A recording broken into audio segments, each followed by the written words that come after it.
Entrez dans le monde du spiritisme et la philosophie spirit en compagnie de Giovanna, Caroline et César en direct sur la radio du Lotus.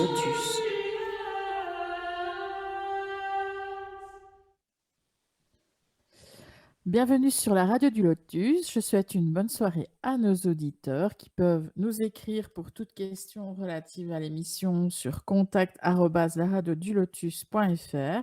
N'hésitez pas, je relais les informations à nos invités, Giovanna et César du Centre Spirit Chico Xavier situé à Sherbrooke au Québec. Bonsoir à vous, Giovanna, César. Bonsoir, Bonsoir, Caro. Comment Bonsoir, allez-vous? Caro, Michael. Bonsoir à tous qui nous Bonsoir à écoutent. tous. Bienvenue. Bonsoir. Merci, tout le Merci monde. d'être là. Merci d'être là avec nous ce soir. Avec plaisir. Et je suis comme toujours en compagnie de mon Mickaël pour animer l'émission. Coucou Macaro et coucou à tous. J'espère que vous allez bien. Merci beaucoup. Voilà, toujours là. Et nous sommes aussi en compagnie de Daniel. Bonsoir, chères auditrices, Daniel. chers auditeurs. Bonsoir. Bonsoir. Alors aujourd'hui, le thème de l'émission nous concerne tous, puisqu'il s'agit de la vie de famille et de l'éducation des enfants. Une émission qui fait suite à celle du 19 janvier. Et comme c'est un thème très vaste, on a fait 2 ou 3 émissions, je pense. 3 émissions déjà sur le sujet. Donc ce soir, nous allons discuter de ce sujet à partir d'extraits des questions posées du livre Le Consolateur, psychographié par Chico Xavier, et aussi d'un extrait du livre Chemin, vérité et vie. Voilà.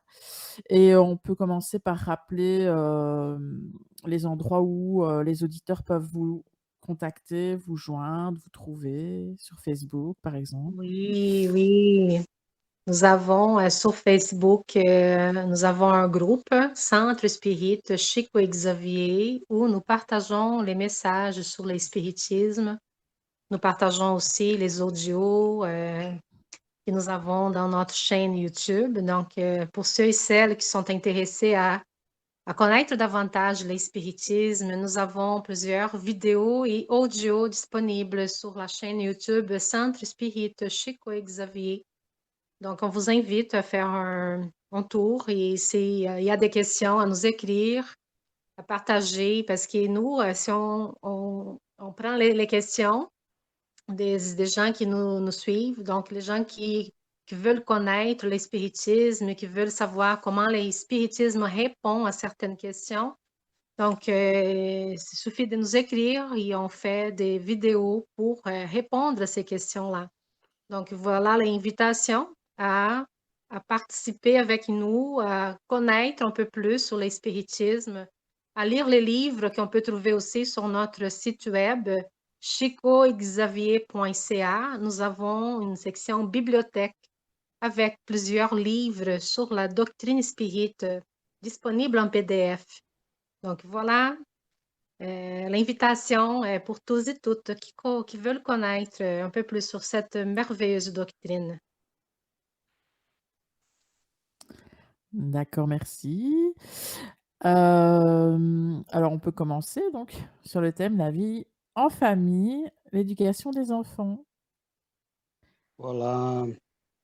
Donc, comme Caroline a très bien souligné, c'est un sujet assez complexe, hein.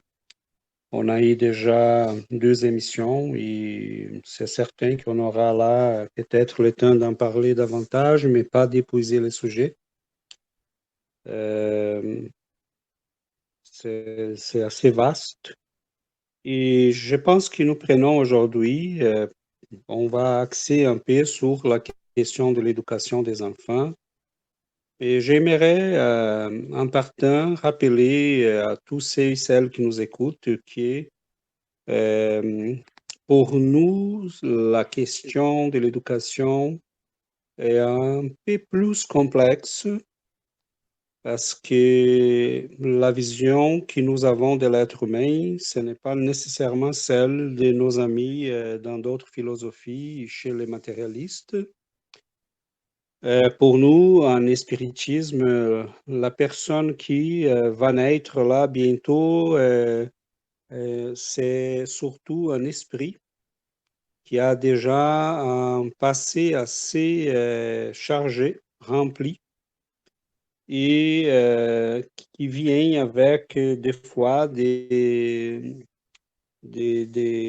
choses, des aspects de sa vie préétablis, si on peut dire comme ça, ou prédestinés, parce on a toujours la liberté de choisir et de changer, mais on fait des choix en étant un de ces choix, mettons la famille qu'on a choisi, l'endroit où on va naître, les types d'environnement auxquels on va être exposé. Et tout ça est déjà préchoisi. Donc, pour nous, c'est pas au hasard. Et l'éducation d'un enfant implique nécessairement de prendre en considération que cet enfant-là, c'est un esprit immortel qui a déjà vécu plusieurs vies et qui peut venir avec des tendances qui sont déjà assurément bien établies, qui sont correctes, qui sont bonnes, mais ça se peut qu'il soit comme la moyenne de nous tous, quelqu'un qui porte en soi beaucoup des épreuves, des difficultés, des expiations à vivre, et on ne sait jamais. Donc, quelle est la grande différence pour des parents ou des frères aînés ou des responsables des enfants dans la vision spirituelle? On va éduquer en tenant compte de l'immortalité. On ne va pas éduquer un enfant tout simplement pour qu'il soit quelqu'un qui va réussir sa vie, qui va bien s'en sortir, on vise un peu plus loin que ça. On regarde qu'est-ce qui est important pour cet esprit-là. Et pour cela, il faut qu'on fasse attention, qu'on fasse attention à ses tendances, à ses particularités, à sa manière d'agir et réagir en face des problèmes. Il y a là tout un ensemble de choses à regarder de manière à qu'on puisse aider cet esprit-là.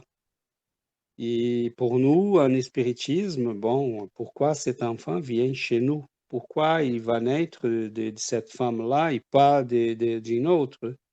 Pourquoi on va se mettre ensemble comme des frères et sœurs dans une famille?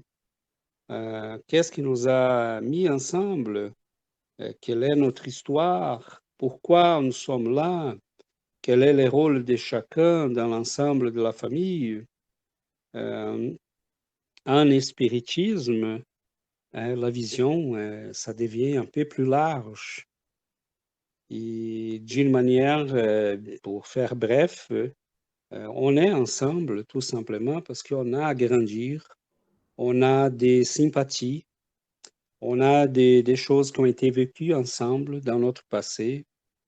On s'y cherche, on cherche à s'aider, à s'entraider entre des esprits sympathiques.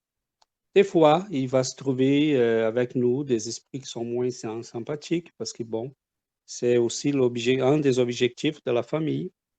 Et des fois, on puisse trouver et être ensemble en n'ayant pas vraiment des affinités, mais ça fait partie aussi du contexte des preuves et des croissances de ces deux individus-là. Donc, je crois que comme introduction, Caroline, je ferais remarquer ça. La vision que nous avons de l'être humain implique nécessairement une vision des familles qui n'est pas pareille à celle qu'on va trouver dans la psychologie ou dans les mondes habituellement. La vision que nous avons de l'individu implique l'immortalité, la réincarnation, un passé des fois très chargé. L'esprit qui est chez nous comme un enfant, ce n'est pas vraiment une table vide, un tableau vide sur lequel on va écrire. On va écrire en fait sur un tableau qui est déjà plein Et des fois, on va aider cet esprit-là à effacer certaines choses pour réécrire. Donc, les lettres de la vie sont les mêmes, sont les temps, c'est la volonté, sont nos émotions, mais on peut toujours réécrire notre histoire. Et celui qui vient chez nous, il vient chercher à réécrire son histoire. Il a besoin de nous avons besoin de lui. Et on est ensemble pour réécrire notre histoire ensemble, pas pour la reproduire. C'est pour ça que les parents qui refusent d'éduquer ces enfants sont en fait complices d'un acte vraiment qui, dans la vision spirituelle, ça passe pas du tout. Parce qu'on n'est pas venu pour reproduire ou pour assumer ce que nous étions. Nous sommes venus pour changer, pour s'améliorer, pour redirectionner les forces de notre âme. Donc, voilà, je pense que comme introduction, ça nous lance dans les sujets. Et J'ai déjà une question, moi, enfin, bon, voilà. personnelle. Donc, Moi, j'avais une question donc par rapport à ça. Donc, si on s'incarne dans une famille, mais qu'on n'évolue pas vraiment au sein de cette famille, enfin que chaque personne de la famille n'évolue pas, est-ce qu'on peut se réincarner dans la même famille avec les mêmes rôles, enfin dans la même configuration ou pas? c'est difficile à dire, mais c'est possible. Mais c'est très difficile aussi à préciser c'est quoi évolution, parce que des fois, on a Oui, comme l'impression que les gens n'ont pas évolué, mais quand même, quand je dis que c'est difficile, c'est parce que des fois, on ne voit pas les grands changements dans une vie, mais par rapport à une vie précédente, des fois, cet individu-là, il est avancé quand même. Donc, même qu'on décide de rien faire dans toute notre vie, on apprendra à la fin que rien faire, c'est pas bon. Donc, on a c'est appris sûr. quelque chose. Donc, pour revenir à ta question, oui, c'est possible qu'on se retrouve ensemble. Et des fois, pas nécessairement dans les mêmes rôles, mais qu'on puisse retrouver la même configuration avec les individus, les mêmes individus, ça peut prendre quand même plusieurs décennies avant que cela puisse être possible. Oui, bien sûr. Donc, c'est pas certain. Et des fois, si on veut reconstituer ces mêmes configurations familiales, ça peut prendre vraiment des siècles des fois. Donc, c'est pour ça qu'il faut vraiment en profiter du moment qu'on est là. Possible, c'est possible, mais je dirais, Caroline, que c'est pas nécessairement comme ça. On peut évoluer d'autres manières si on n'a pas en profité de cette occasion-là. Mais c'est certain si D'accord. les choses n'ont pas été réglées, certainement, on doit, Oui, c'est plutôt dans ce sens-là, oui. voilà, donc certainement, on doit retourner et peut-être refaire les choses. Mais la Ça, dé- vie, Ça doit dépendre du bilan aussi de ce que l'on a fait, quoi, en fait. exactement. Mm. Et c'est là que la justice divine et les bienfaiteurs dans la vie spirituelle vont nous aider à analyser l'ensemble des choses. C'est ça. C'est pour ça que j'ai abordé ce bilan, en fait, hein, donc vis-à-vis de la justice divine, comme tu le dis si bien, César, tu vois. Tout à fait, Daniel, tout à fait. C'est bien cela. Et en ayant cette vision globale de tout ce qu'on prétendait, de tout ce qu'on voulait au moment qu'on s'était réincarné, et ce qu'on a eu concrètement comme vie, comme vécu, on va analyser l'ensemble, on verra, parce que des fois, il y a des gens qui sont plus, disons, impliqués dans l'événement que d'autres, plus responsables que d'autres. Mettons un parent qui j'aime bien faire recours à des exemples parce que ça peut aider à la compréhension. Supposons que, je me rappelle là un cas qui est dans la littérature. J'étais un voleur et j'ai convaincu 3, 4 personnes d'embarquer avec moi dans ces mondes du crime-là. Et là, bon, je me propose à renaître. Je vais être le papa de ces 3, 4 enfants. Ils vont être tous des enfants difficiles, avec des tendances difficiles, mais je me propose à les rééduquer. Mais ça se peut que je n'arrive pas, ou que je revienne moi-même à mes anciennes habitudes. Donc, le travail n'est pas fait. C'est certain que je dois retourner, je dois les refaire d'une manière ou d'une autre. Peut-être pas nécessairement comme parent ou dans la même configuration, mais d'une manière quelconque, je dois les refaire, je dois les aider parce que c'est moi qui les a détournés et qui les a convaincus mais ils sont quand même co-responsables. Et ça se peut qu'un de ces esprits-là a pris conscience en chemin, il s'était développé plus que moi-même, et c'est lui qui revient pour m'aider des fois. Donc, c'est imprévisible parce que ça passe toujours par notre liberté, notre prise de conscience, notre maturité. Il y a beaucoup d'éléments là qui vont jouer un rôle qui des fois nous échappe. Donc, c'est très riche comme possibilité et comme possibilité de solution aussi pour un problème pareil. Je ne sais pas, Caro, si cela aide ou si ça complique, mais j'espère que ce soit... Oui, non, non, enfin, c'est logique, j'ai envie de dire. Hein. Ouais, Oui, mais c'est ce que je voulais dire, c'est logique. Ouais. voilà, il Oui. faut que ce soit logique, sinon c'est pas spiritisme. Voilà, Bah oui, voilà. tout à fait.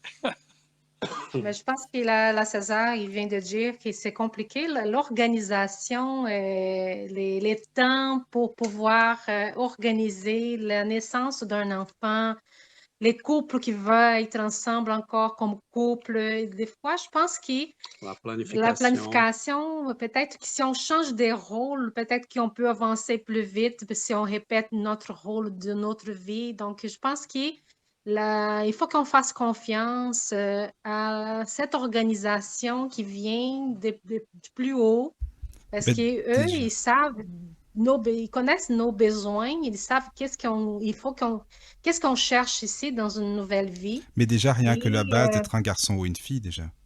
oui, c'est ça.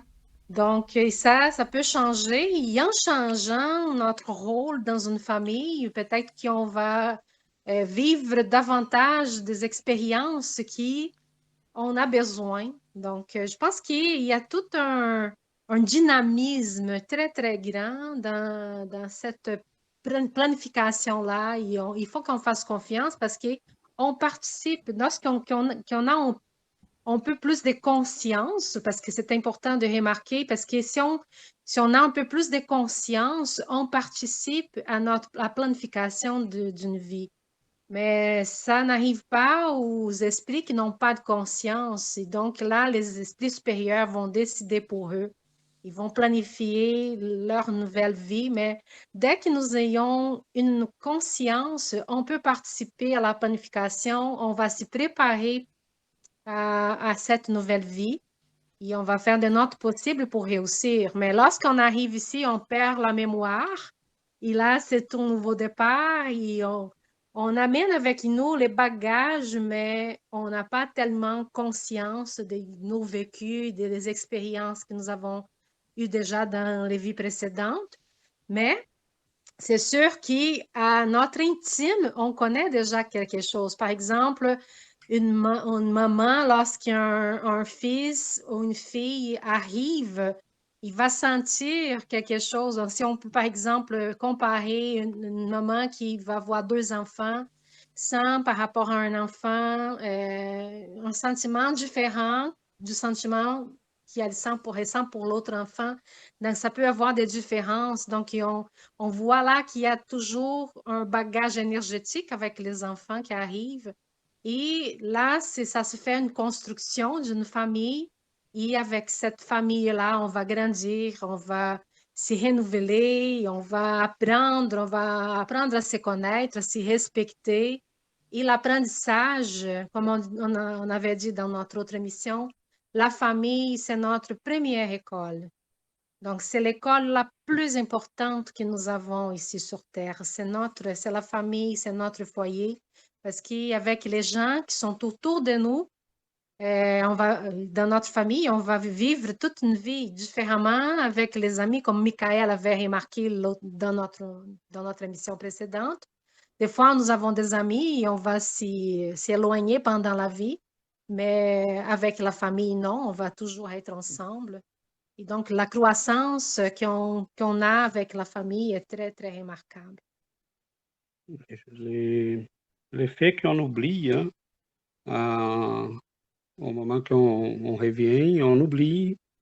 Mais c'est là l'importance de tout ce que le spiritisme nous montre, parce qu'on oublie, mais on oublie consciemment, mais les tendances sont là, les aspects de la personnalité sont là, tout ce qui est d'une nature intrinsèque, les émotions, la manière de réagir, la manière d'agir, tout ça va se présenter dès très tôt.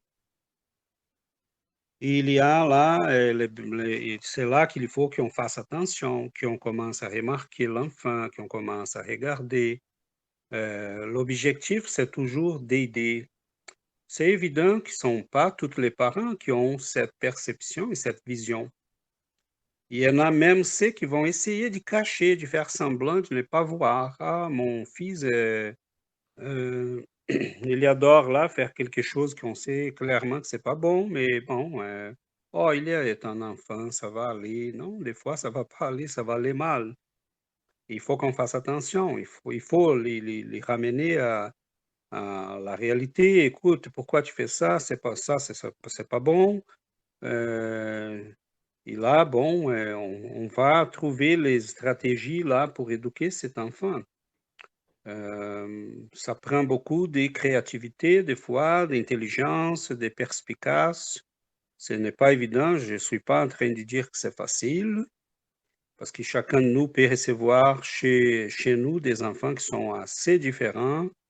Et ces passés-là, ça peut être assez complexe. Donc, c'est là qu'il faut faire attention, parce que la période qui ont pu influencer cet enfant-là est assez courte. Rendu là à l'adolescence, on a encore quelques peut-être possibilités d'influencer, mais ça commence à être de moins en moins possible. Oui, ça devient difficile là, oui, parfois. Voilà. Donc, je dirais que plus qu'influencer, c'est d'établir des liens qui vont garantir qu'on puisse garder la communication ouverte. Donc, c'est très beau quand on voit des enfants qui reviennent à la maison, qui ont toujours un lien de confiance, d'amitié, d'amour avec ses parents, qui vont partager sa vie, ses expériences. Maman, je suis en train de vivre telle chose, j'ai besoin de ton conseil. Parce qu'à la base, nous sommes des esprits qui, nous avons comme mission de grandir ensemble. On va assumer des rôles qui sont des rôles provisoires. Ma mère va être pas ma mère pour l'éternité, elle est ma mère dans cette vie-ci, mais demain, ça peut être ma fille. Donc, quelqu'un allait dire quelque chose? Là, Oui, ce qui est beau parfois d'ailleurs, ce dont, par exemple pour l'enfant, c'est de se confier pour des sujets bien précis, soit à la maman, soit au papa, mais avec des sujets bien ciblés, tu vois? Il osera plus parler d'un certain sujet, de tel ou tel problème par rapport au conjoint ou à la conjointe selon le cas. Tu vois ce que je veux dire? mhm. Tu parles donne-moi un exemple Ben pour non, nous par exemple, aider. toi, dans une famille, bon, tu as un enfant, il a des problèmes et il aimerait parler d'un sujet bien précis qu'il rencontre dans la vie, voilà, je sais pas, moi, de harcèlement scolaire ou Mhm, sexualité ou autre. Et donc, il osera peut-être plus en parler à la maman qu'au papa. Mais pour le papa, il osera peut-être plus parler d'autres sujets, tu vois. Se confier pour d'autres sujets, tu vois?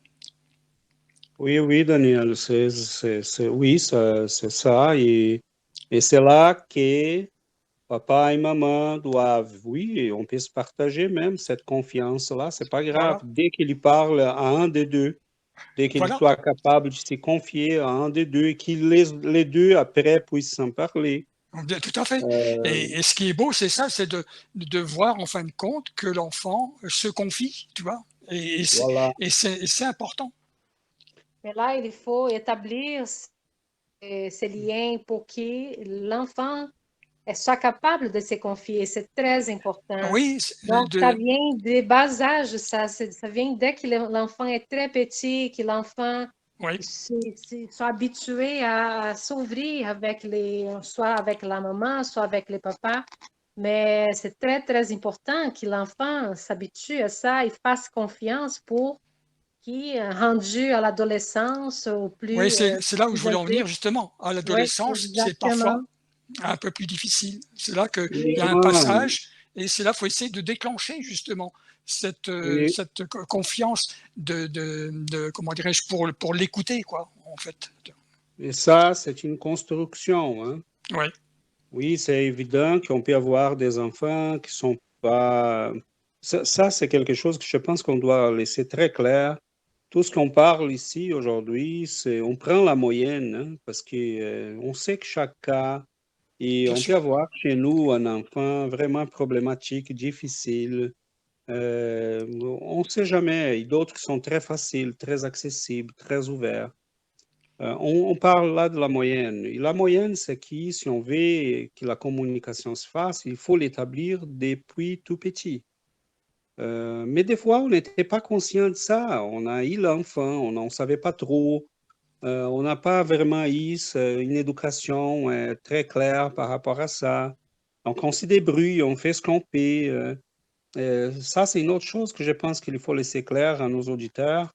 On porte pas des jugements. Si vous n'avez pas eu ça, bon, vous n'avez pas eu ça. Qu'est-ce qu'on fait? Vous avez fait ce que vous pourriez faire à ces moments-là. Des fois, on sait pas trop. Quand on a eu l'enfant, on était dépourvu, on savait pas quoi faire et nous-mêmes, on n'avait pas assez pour nous. Donc, on va faire ce qu'on peut et c'est compréhensible. Mais mettons les jeunes couples ou les jeunes qui nous écoutent, bon, vous allez bâtir une famille. Et là, vous connaissez, vous savez déjà, vous avez une idée, vous êtes en train d'écouter quelque chose qui peut changer votre vie.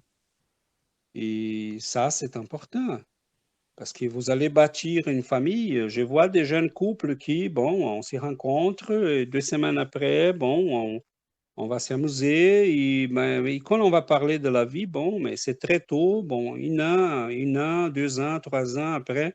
Et à quel moment on va parler de la vie, des enfants, mais c'est très tôt. Un jour, On pense pas à ça pour l'instant. c'est ça. Là, la Et fille tombe enceinte, là, ça commence la vie, il n'y en a jamais on n'a parlé. jamais parlé, les choses ne sont pas planifiées, donc c'est très sérieux, là, Et qui, là commencent les problèmes parce que les gars est évangélique, mais moi, je suis catholique. Et la fille est catholique ou les gars est évangélique. Aux musulmans. Et là, bon, à quel moment on va parler de l'éducation des enfants? Donc, on veut laisser toujours à demain pour ne pas faire face aux choses complexes. Mais la vérité, c'est que la période qui on fait connaissance, c'est la période qui, au fur et à mesure que ça devient sérieux, on commence à mettre les cartes sur la table pour se dire qu'est-ce qu'on va faire. Donc, on a sauté beaucoup d'étapes avec la liberté sexuelle qu'on a aujourd'hui. Et on dit, comme on dit en portugais, on saute très vite au finalement et on laisse des fois toutes les choses qui sont entre ces deux moments-là. Et après, ça peut être trop tard. Donc, pour les jeunes couples qui nous écoutent, bon, on est conscient là que la famille, c'est une entreprise sérieuse, on n'est pas venu sur cette planète pour rien, qu'il faut planifier les choses le mieux possible, hein. On n'est pas fou, on sait que les choses vont des fois s'est détourné un peu et une personne sur laquelle on comptait des fois va nous laisser tomber.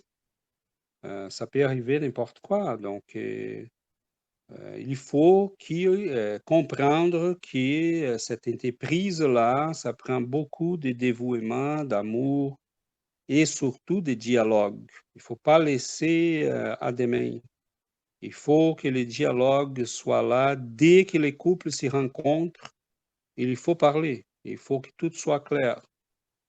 Et des fois, bon, on va quand même avoir des problèmes parce que ça fait partie de la vie.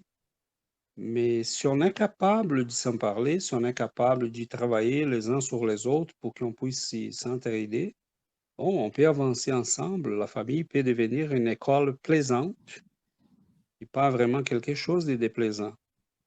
Mais il y a là beaucoup à faire, hein. Des fois, on est trop égoïste, on est très, très individualiste. Je veux que les mondes va se mouler à ma façon. Et il y a des parents qui vont essayer de faire plaisir à ses enfants à n'importe quel prix.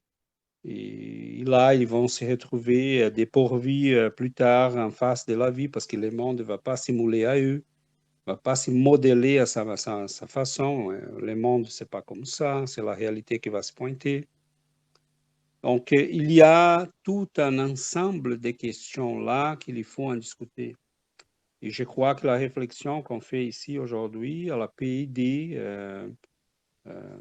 si on est en route, si on n'a pas encore d'enfants et de familles constituées, si on veut en avoir, si on a déjà et on est rendu à une de ces étapes-là, parce que ça, c'est complexe aussi, il faut qu'on soit conscient que pour chaque famille qui nous écoute, bon, on est rendu à une étape de ces processus-là.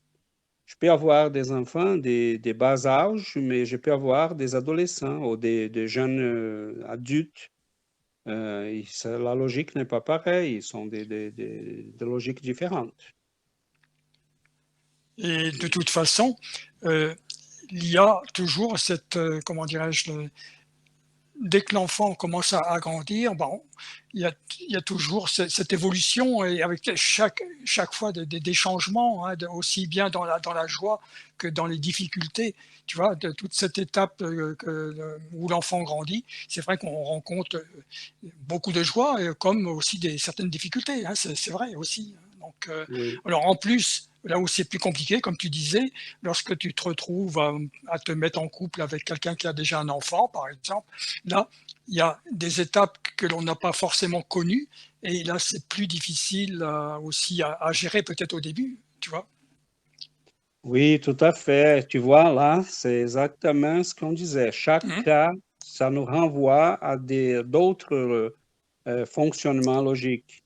Ouais. Donc là, on va être avec quelqu'un qui a déjà des enfants, ou des fois les deux en ont des enfants. Donc c'est certain que on ne peut pas fonctionner de la même manière que si on était tous les deux, on n'avait pas d'enfants. Ça prend vraiment de la planification, du dialogue, d'établir des paramètres. C'est logique, on n'est pas vraiment, on passe à vivre avec quelqu'un qu'on ne vivait pas, qu'on ne connaît pas.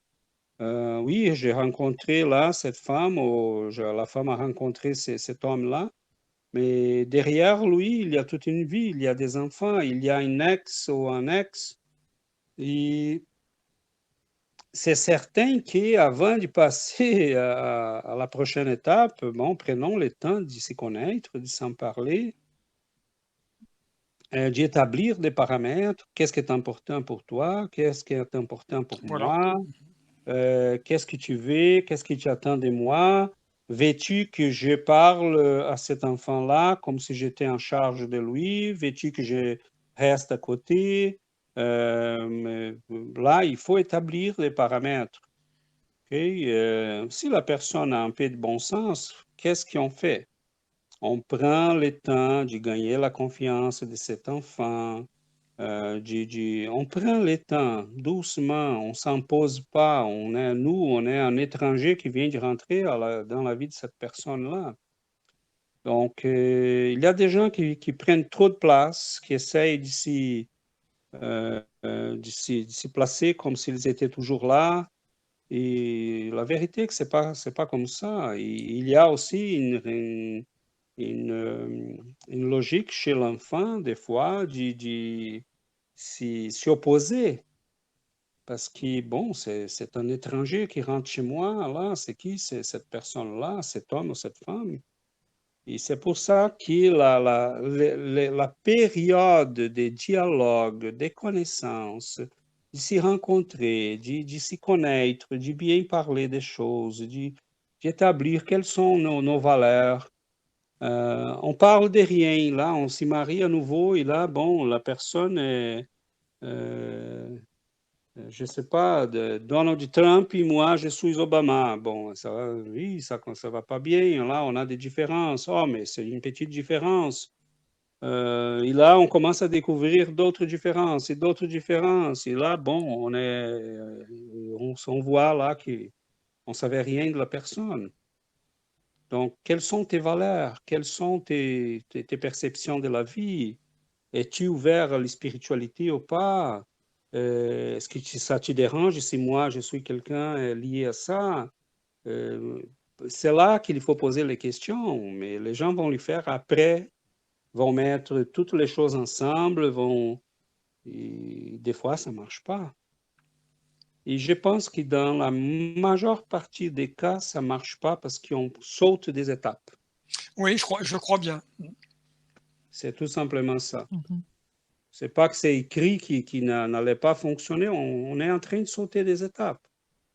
Donc, Puis donner le temps au temps aussi, hein, voilà, comme tu disais avant, hein, faut tout doucement. voilà, voilà. Donc, il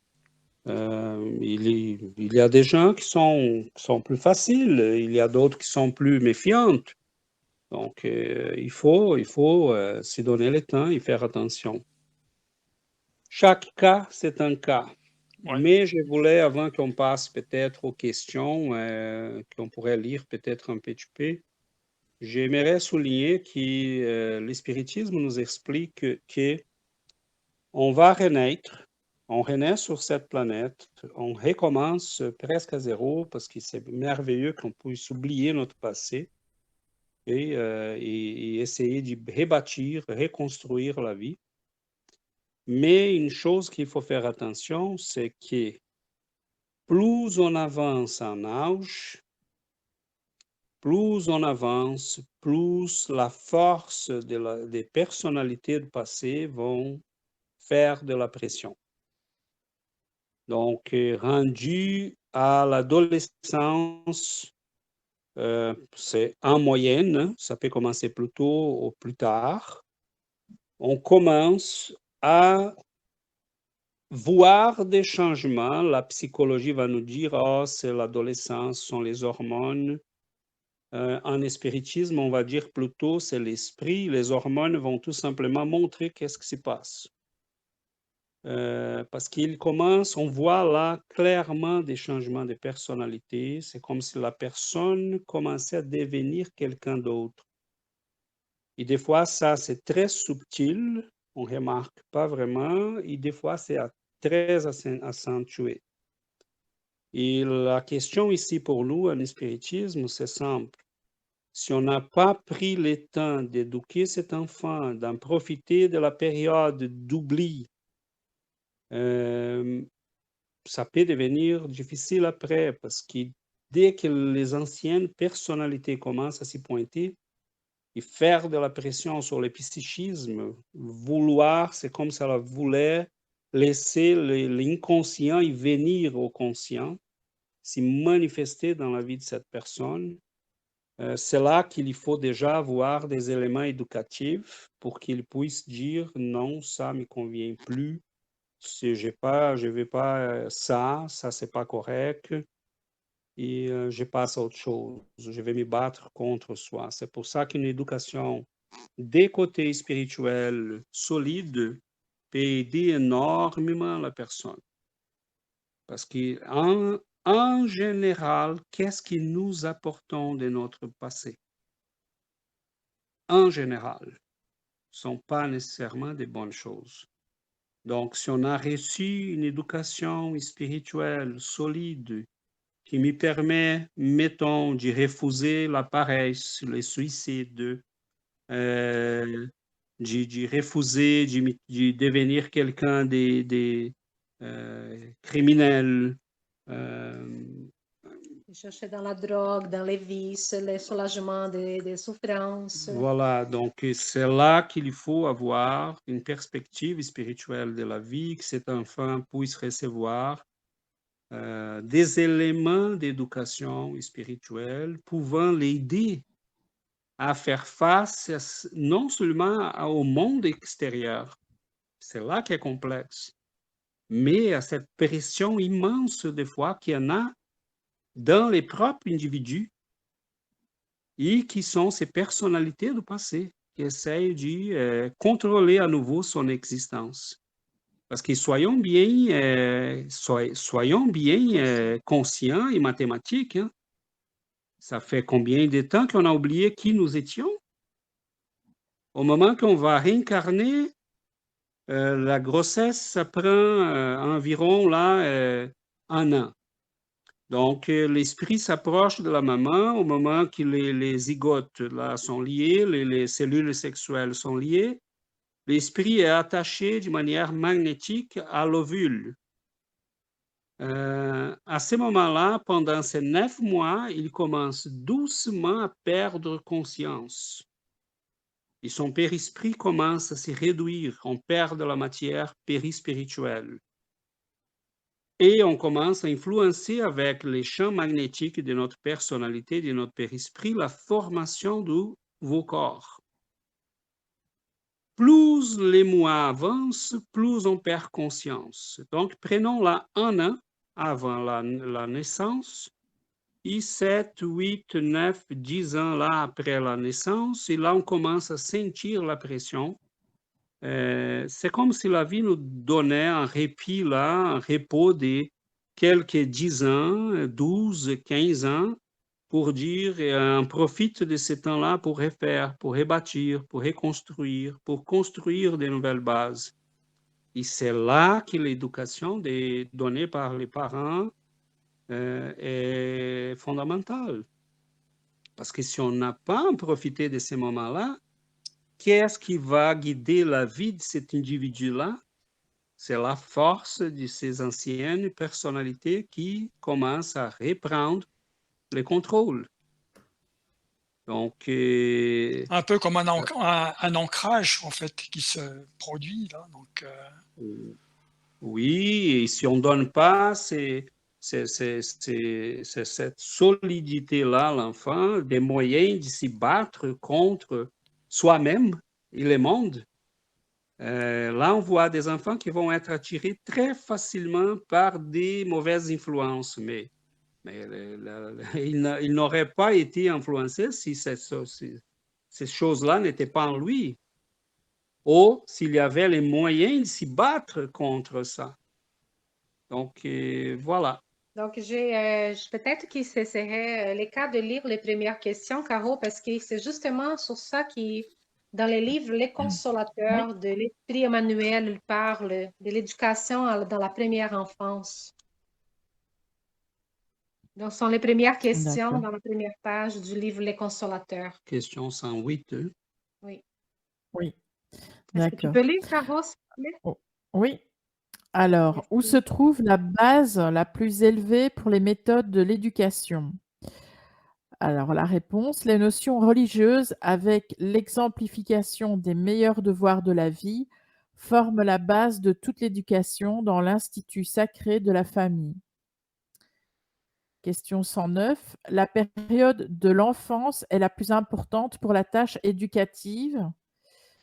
La réponse, la période de l'enfance est la plus sérieuse et la plus favorable à l'assimilation des principes éducatifs.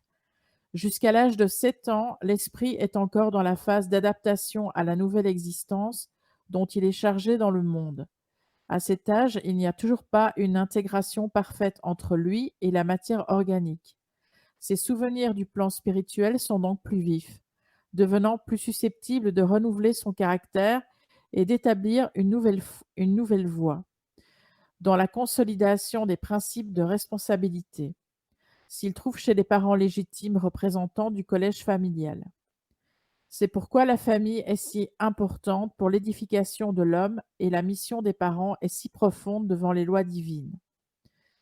Passé la période de l'enfance, créancier de toute vigilance et affection de la part des énergies paternelles, les processus d'éducation morale qui forment le caractère deviennent plus difficiles avec l'intégration de l'esprit dans son monde organique matériel et devenu majeur si l'éducation n'a pas été faite à la maison, alors seul le processus violent de preuve brute dans le monde pourrait renouveler la pensée et la conception de la créature, car l'âme réincarnée aura repris tous ses héritages nuisibles du passé et elle reproduira les mêmes erreurs s'il lui manque la lumière intérieure des sacrés principes éducatifs. Voilà. Alors, je continue Tu peux ou... lire la dernière, la 190. D'accord. Lorsque les enfants sont rebelles et incorrigibles, imperméables à tous les processus éducatifs, comment les parents devraient-ils procéder? Après avoir utilisé tous les processus d'amour et d'énergie dans le travail d'orientation éducative des enfants, il est juste que les parents, sans interruption de dévouement et de sacrifice, puissent attendre la manifestation de la divine providence pour l'éveil des enfants incorrigibles, comprenant que cette manifestation doit passer par des douleurs et d'épreuves amères afin de les semer avec succès le domaine de la compréhension et du sentiment. Merci, Merci, Caro. Caro. Merci, Caro. Merci. Merci. Vous voyez, là, on revient un peu. En fait, j'ai touché déjà des aspects des réponses d'Emmanuel. Et j'aimerais là peut-être souligner, les gens qui nous écoutent vont dire, oh non, l'éducation religieuse, non, non, non, non, pas ça. Mais désolé, est-ce qu'on connaît un autre moyen? Quand on dit religieuse, je ne vais pas dire amener l'enfant à la catéchèse. Emmanuel, là, il est en train de nous dire qu'on doit communiquer à cet enfant des valeurs morales et spirituelles. Et on n'a pas d'autre moyen de le faire, sauf par l'enseignement de la spiritualité, que soit bouddhiste, spirit, catholique, quel que soit. C'est évident qu'on peut faire ça dans un caractère un peu universel. Mettons, c'est dommage qu'on voit de plus en plus l'absence de l'enseignement spirituel, je dirais même pas religieux. Cela a été écarté de l'éducation officielle, donc ça veut dire que l'éducation à la maison, au foyer, c'est encore plus importante. Parce qu'on peut compter sur le monde pour éduquer nos enfants intellectuellement et spirituellement, pas du tout.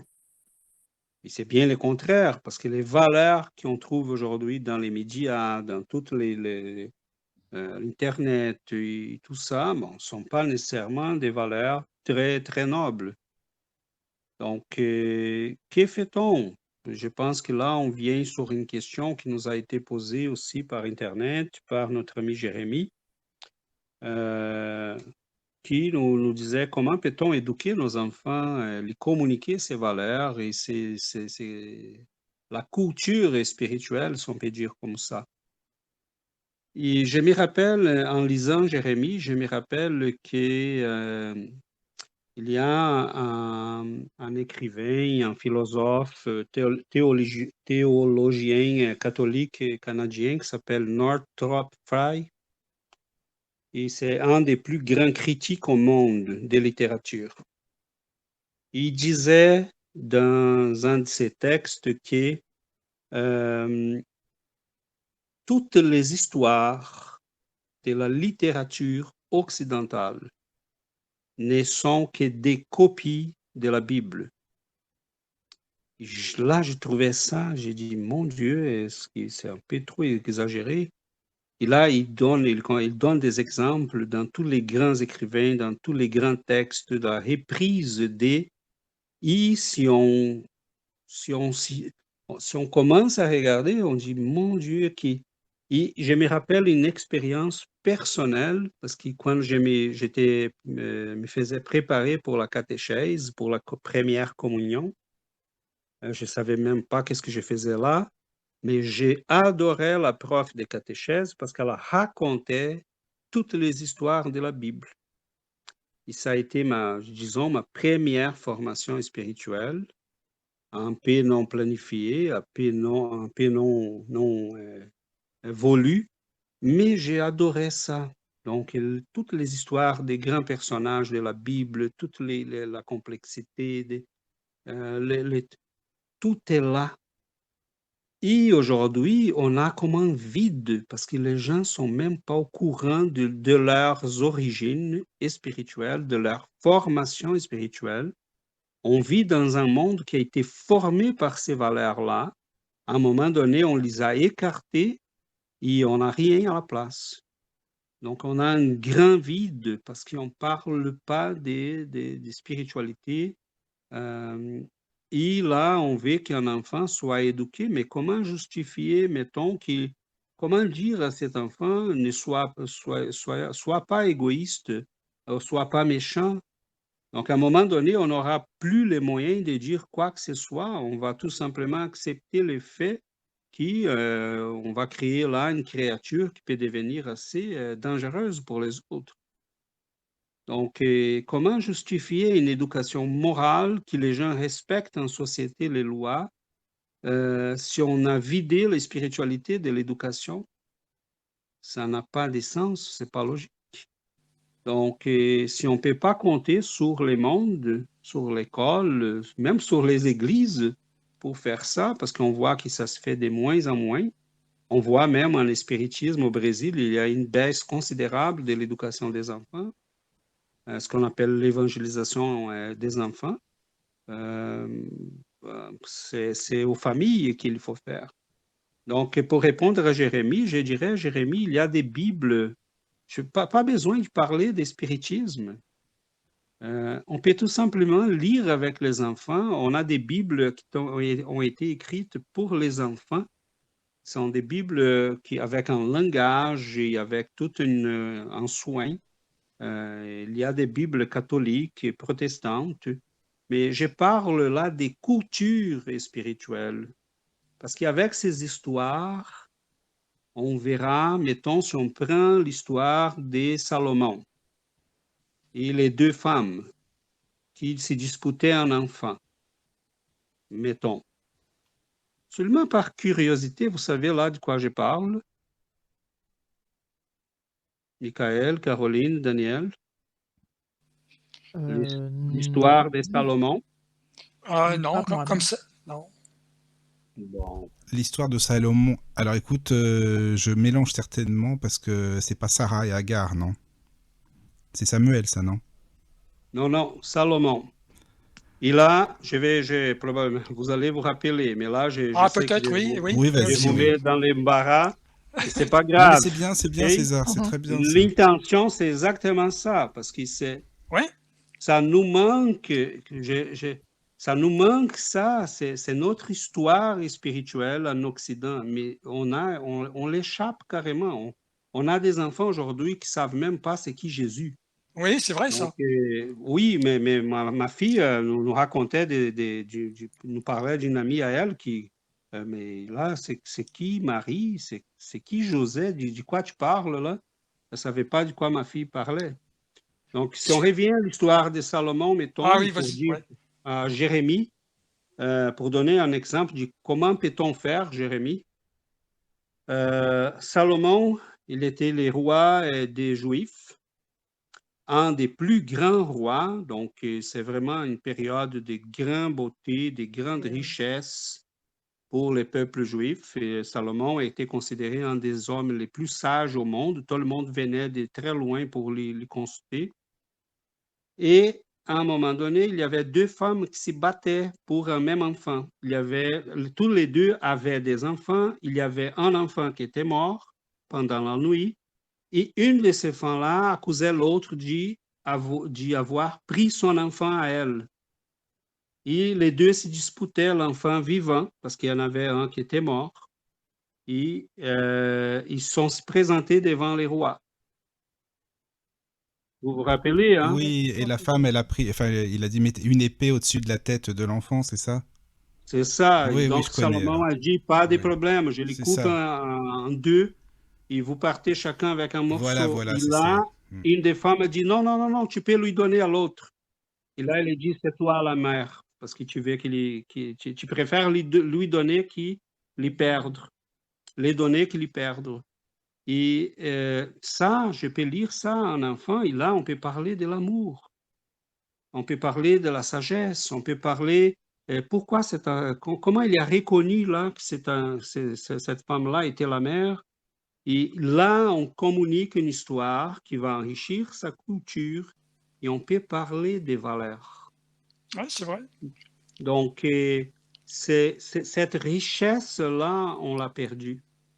Mais tu Donc, sais, tu me rappelles, hein, quand tu racontais ton histoire lorsque tu étais plus jeune au niveau du catéchisme. Nous, chez nous, bon, c'était le catéchisme, c'est pareil. Donc, c'était une femme qui nous enseignait le catéchisme. Mais c'est vrai, alors quand on était un petit peu dissipé comme ça, elle ressortait du bouquin là, une belle histoire justement pour nous calmer. Et puis nous, on était enchantés, on était contents, quoi, en fait, tu vois.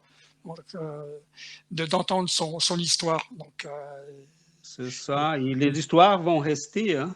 oui, et oui, c'est vrai. Les histoires restent parce que je me rappelle que j'étais passionné. Là, on avait une vieille Bible chez nous là, je commençais à la consulter parce que je voulais trouver l'histoire qui était là. Ça m'a amené à lire un petit peu, je ne comprenais pas trop. Mhm. C'est pour ça que j'ai dit, on peut acheter des Bibles hein, que j'ai déjà vues ici au Québec, il y a certainement en France et un peu partout, des Bibles qui ont été écrites pour les enfants.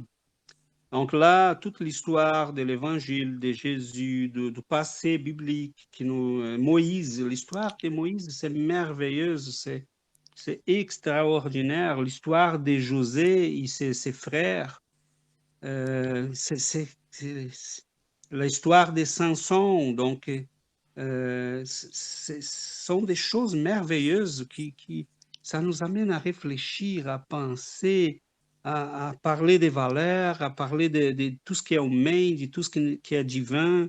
Divin. Euh, c'est riche. Mais c'est surtout à l'âge où on les reçoit, ces histoires. Tu vois, là, dans la tête, ça cogite. Hein, je te le dis tout de suite. Hein. C'est vrai que c'est un petit peu Oui, enchanteur, en fait. Donc, c'est ça. Donc, voilà, je pense que les questions que Carole nous a liées nous amènent à cette réflexion.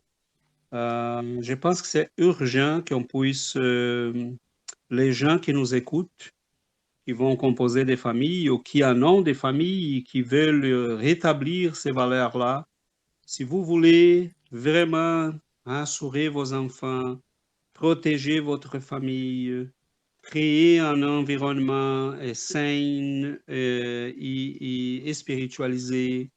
Une autre chose que je peux suggérer et qu'on a toujours fait chez nous, c'est d'apprendre l'enfant à prier. C'est très important Des tout petits. dès tout petit, avant de se coucher, avant d'aller au lit, de prendre quelques minutes pour lire une petite histoire, pour jaser un peu et pour faire une prière. D'apprendre l'enfant à faire cette connexion avec les spiritualités dès qu'il est petit et créer l'habitude de la prière chez les enfants. Parce que là, quand il s'habitue à la connexion avec les spiritualités, là, on va parler de l'ange gardien, que nous avons un être qui nous aime, qui est toujours avec nous. Donc, c'est très important que l'enfant sache qu'il est protégé, qu'il va dormir et que l'ange gardien va être toujours à côté de lui. Donc, l'habitude de la prière, dès que l'enfant est petit, c'est très important. Donc, il va commencer à, Il va créer il va cette créer cette habitude-là. habitude Ah oui, c'est sûr. et après, pour toute la vie, il va voir cette habitude. Il va se référer à son ange gardien dès qu'il a besoin. Il sait qu'il va voir toujours un être cher qui prend soin de lui dans les moments difficiles. Donc, c'est très important de créer les liens avec les spiritualités. Comme César disait, l'enfant arrive, c'est notre objectif, on voit là, l'objectif des parents, dans la plupart, c'est de donner une belle école, une très bonne école, d'apprendre les langues, de faire un sport. Donc, tout ça, c'est important pour les enfants. Mais on ne peut pas laisser tomber les côtés spirituels parce que sinon, on va laisser tomber les plus importants. Parce que lorsque les luttes, les difficultés, les vicissitudes de la vie vont arriver à un moment donné, et l'enfant, il doit avoir à quoi, Se rassurer. en quoi se rassurer, à quoi penser, à quoi faire. Donc, les contacts et les liens avec les spiritualités vont donner de la force pour les garder debout, pour avancer, pour affronter les difficultés. Et ça, c'est très important. Donc, C'est établir l'axe, oui, vraiment l'axe le plus important de la vie, parce que tout le restant, il va être capable de maîtriser ça si il reçoit une éducation qui lui a appris à intégrer le spirituel dans sa vie. Je me rappelle à un moment donné que ma fille a dit, on les a appris à prier et à un moment donné, elle était à l'école, elle a dit, oh, il y avait une personne, une collègue tellement énervée à côté de moi, là je commençais à m'énerver aussi. J'ai dit, et elle a dit, mais là je me rappelais, je me suis rappelé, papa, que des prières qu'on fait et là je me suis mis en silence, j'ai commencé à prier. Et j'ai dit, si tu continuais de prier, elle a dit, je suis devenu très calme, très tranquille. J'ai dit, si tu continuais de prier, tu pourrais même influencer ta collègue et l'aider à se calmer. Donc, au moment qu'ils constatent la vérité de ça, ils vont les vivre d'une manière empirique, là, ils vont dire, oh, là, c'est pas n'importe quoi et ça fonctionne. Au moment qu'ils vont vivre une situation difficile, ils ont appris à prier. Ils vont passer une entrevue, ils vont vivre un moment de stress et on s'est habitué à prier. Et normalement, on va faire recours à ces moyens-là et on verra l'efficacité. Mais il faut qu'on puisse les développer si on ne l'a pas développé et qu'on commence à enseigner ça aux enfants dès tout petits. Donc, les cultes de l'évangile à la maison, on peut les faire à n'importe quel âge des enfants. Et si on a des jeunes enfants à la maison, des adolescents, on va les dire, écoutez, ce qu'on apprend là, c'est pour vous. C'est pour vous rassurer, c'est pour vous donner les outils pour faire face aux défis, à tous les enjeux que vous avez devant vous. Si on a des jeunes qui sont déjà des jeunes adultes, on va dire, mais bientôt tu vas bâtir ta vie, construire ta famille. Comment vais-tu le faire? Vais-tu être exposé aux mêmes difficultés que tu as vécues? Parce que là, moi, comme ton père ou ta mère, je n'ai pas eu ces outils-là au moment qu'il fallait pour t'aider. J'ai fait ce que je pouvais faire, mais des fois, on est aussi dépourvu des éléments pour les aider. Donc, il faut montrer l'utilité, il faut montrer que cela n'est pas un rituel vide, sont vraiment des éléments qui vont nous permettre de bâtir, de construire une personnalité capable de faire face aux difficultés. parce que sinon, ça va être le monde. Le monde va les montrer, va les apprendre. Moi, j'aime beaucoup dans les livres après la mort de Léon Denis, quand il parle de l'éducation, Il dit, c'est ce qui est aussi essentiel que de savoir lire, écrire, calculer, c'est d'apprendre à se gouverner, à se conduire en être raisonnable et conscient. C'est d'entrer dans la vie armée, non seulement pour la lutte matérielle, mais surtout pour la lutte morale. Or, c'est là ce dont on s'occupe les moins. On s'attache à développer les facultés et les côtés brillants des enfants, mais non ses vertus. À l'école comme dans la famille, on néglige trop de l'éclairer sur ses devoirs et sur sa destinée. Aussi, dépourvu des principes élevés, ignorant du but de l'existence, les jours où il entre dans la vie publique, il se trouve livré à tous les pièges, à tous les entraînements de la passion dans un milieu sensuel et corrompu. Voilà. Donc, si on ne fait pas ça à la maison, il va être dépourvu des outils pour avoir une vie saine. Et c'est ça qui est très Excuse-moi, difficile. Giovanna. Est-ce que tu Oui. sais quel chapitre c'est, si les auditeurs veulent? Eh Moi, en tout bien, cas, je vais le c'est lire. le chapitre 54. 54 Ah, d'accord. Merci beaucoup, alors. dans Après les livres après la Après la mort mort, et d'accord. l'éducation. Ah, après la mort, oui, L'éducation. d'accord, ok. Ah ben c'est bon à savoir. En tout cas, ce que tu as dit, il avait deux mots importants pour moi, c'était la lutte morale, tu vois, Johanna. Ça, Exactement. ah ouais, ça pour moi, Moi, c'est... j'aime beaucoup ce texte-là. J'ai déjà Ouais. publié plusieurs fois sur Facebook et sur notre page, sur notre groupe, parce que c'est très important qu'on s'occupe de cette éducation-là. C'est la lutte morale on va faire face tôt ou tard. On va faire Avec, face à ça. avec tout ce que cela suppose, avec Oui, comme réflexion et puis de déduction, de suite dans la vie, quoi, en fait. oui, exactement. Donc, on ne peut pas négliger ça. Si on n'a pas eu des connaissances pour faire ça avec nos enfants, on peut faire avec nos petits-enfants. Donc, ce n'est jamais tard. Ce n'est jamais tard. On peut avoir, nous avons peut-être eu une vie, on ne connaissait pas de quoi on parle aujourd'hui. Là, par exemple, des gens qui commencent à faire des lectures sur les spiritualités, sur les spiritismes, et on va se dire, ah, pourquoi je n'ai pas réfléchi à ça avant, mais c'est pas grave, là, ce n'est jamais tard. On peut toujours commencer, on peut toujours ouvrir ce dialogue avec les gens autour de nous. C'est Comme on très dit toujours, important. il n'est jamais trop tard pour bien faire, quoi. Voilà. Exactement. Mais c'est un peu vrai, hein, Oui, oui, oui. Et c'est ça. Donc, les enfants, ils viennent à travers nous, mais ils sont pas nos enfants. Il y a un texte de Gibran Khalil. Je ne sais pas si vous connaissez.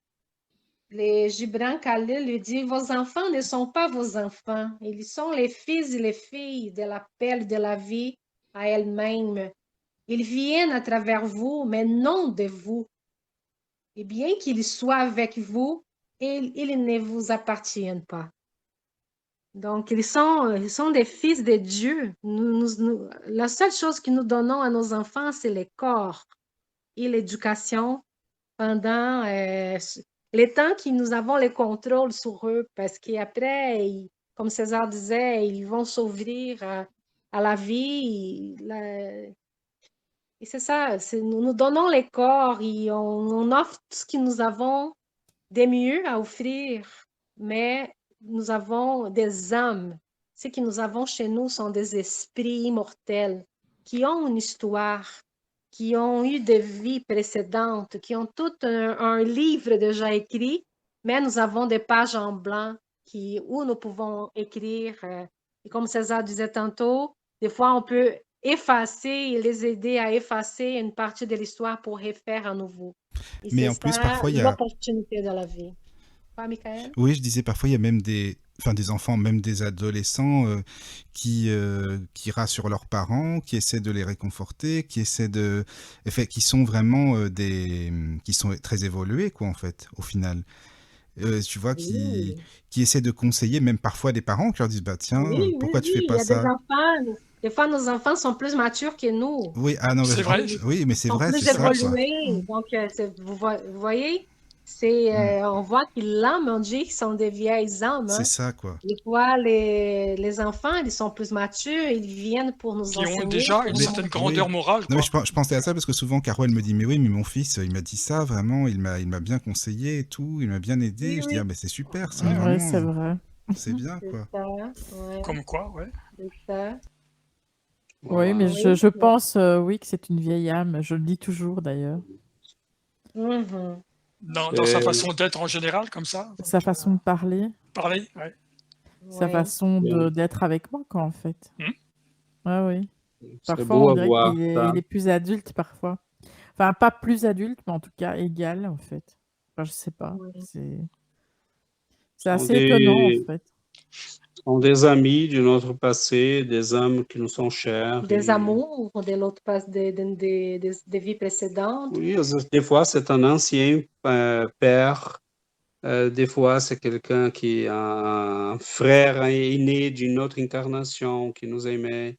Des fois, bon, ça peut varier, mais sont certainement des êtres qui nous aiment, qui veulent nous aider, qui veulent partager avec nous le chemin, qui nous font confiance aussi, parce qu'on a quelque chose à les apporter. Et est-ce Et que ça vient vraiment de l'enfant lui-même ou est-ce que ça peut être un esprit proche, en tout cas défunt, qui souffle, je vais dire, ce qu'il doit dire?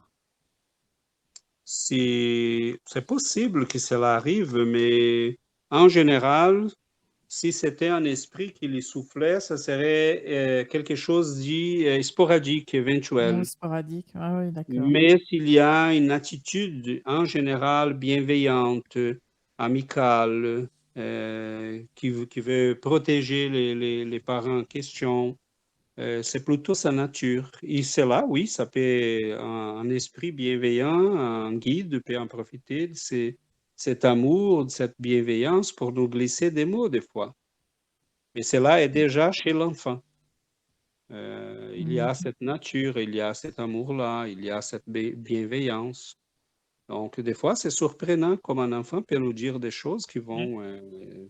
on dit, mon Dieu, là, d'où vient D'où ça? vient ça? Ouais, ouais, des fois on est surpris, hein, c'est sûr. Ah oui. Ouais. Des fois, ils nous surprennent beaucoup, hein, les enfants. Des fois. Ouais. Et une autre chose qui c'est très important, ça va toucher dans notre deuxième texte, c'est l'exemple. Donc, l'exemple des parents, comment on vit la vie, tout ce qu'on fait, ça peut aussi impacter chez les enfants. Donc, si tu veux lire, Caro, Oui. le deuxième texte, c'est un texte d'Emmanuel aussi. Donc, le texte. Tu fais ce que tu as vu aussi faire ton père. Jésus. Dans le monde d'aujourd'hui, on préconise une éducation pour la pleine liberté des instincts de l'homme, oubliant peu à peu les anciens enseignements concernant la formation du caractère au foyer. La collectivité, cependant, tôt ou tard, sera obligée de réajuster ses objectifs. Les parents humains doivent être les premiers mentors de la créature. De sa mission d'amour surgit l'organisation de l'environnement juste. Par milieu corrompu, on entend les mauvais parents parmi ceux qui, par de longs sacrifices, parviennent à maintenir dans la vigilance collective la sécurité possible contre le désordre menaçant. Le foyer ne sera jamais un lieu de jouissance improductive, car il constitue un travail et une coopération avec Dieu.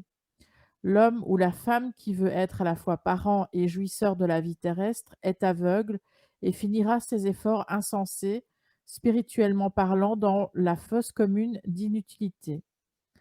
Les sociologues improviseront en vain pour remplacer l'éducation à domicile par des substituts abstrus qui empoisonnent l'âme. Seul un esprit qui a compris la paternité de Dieu, surtout, parvient à échapper à la loi selon laquelle les enfants imiteront toujours leurs parents, même lorsqu'ils sont pervers. Écoutons la parole du Christ et si vous avez des enfants sur terre, gardez la déclaration du Maître comme un avertissement. Voilà. Voilà. Voilà. Voilà.